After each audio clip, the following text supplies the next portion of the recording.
জীবনে ভুল করব বলে আমরা মানুষ, তবে একই ভুল বারবার করলে আমরা হব অমানুষ। জীবন যুদ্ধে আমরা হেরে যাব, কারণ আমরা মানুষ।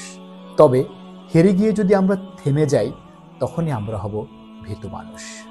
আমাদের জীবনে হেরে যাওয়া অতি প্রয়োজন, ব্যর্থ হওয়া অতি প্রয়োজন। না হলে আমরা কেউই সফলতার তৃপ্তি পাব না, সফলতার স্বাদ অনুভব করতে পারবো না। তবে আমাদের জীবনে যখন কোনো ভুল হয়ে যায়, সেই ভুল থেকে আমাদেরকে শিক্ষা গ্রহণ করা উচিত, অভিজ্ঞতা নেওয়া উচিত।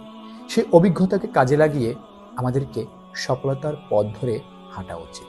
আমাদের একটা দোষ আছে, আমরা ভুল থেকে শিক্ষা গ্রহণ করে সেটাকে আমরা কাজে লাগাই না। আবার হেরে গিয়ে যখন আমরা থেমে যাই বা বসে যাই, আমরা উঠে দাঁড়াতে চাই না, সরে যাই, না হয় থেমে যাই। জীবনের প্রতিটি অধ্যায় আপনাকে অধ্যয়ন করা উচিত। বইয়ের প্রতিটি পাতা আপনাকে উল্টিয়ে পাল্টিয়ে দেখা উচিত। এমনও হতে পারে আপনার জীবনের শুরুর দিকের অধ্যায়গুলো অনেক বেশি বিভীষিকাময় হতে পারে, কিন্তু বইয়ের শেষ পাতায়, জীবনের শেষ অংশে এসে আপনি হয়তো অনেক বেশি ভালো থাকতে পারেন, ভালো কিছু পেতে পারেন। তাই যখন কোনো কিছু আমরা শুরু করি, মাথায় রাখতে হবে তার শেষও আছে। শুরুটা কষ্টের হলেও শেষটা অনেক সময় মধুর হয়, আনন্দময় হয়। তাই শুরুতে কোনো কিছুতে কষ্ট দেখলে, দুঃখ দেখলে হাল ছেড়ে দিবেন না, ছেড়ে চলে যাওয়া যাবে না।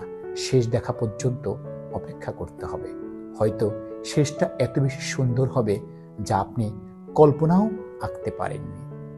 পাহাড়ের চূড়া দেখে কখনো হাঁটু গেয়ে বসে যাবেন না, একটু একটু করে উঠে যাওয়ার চেষ্টা করতে হবে।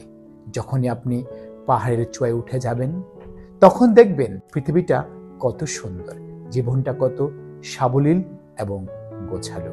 ইনশাআল্লাহ।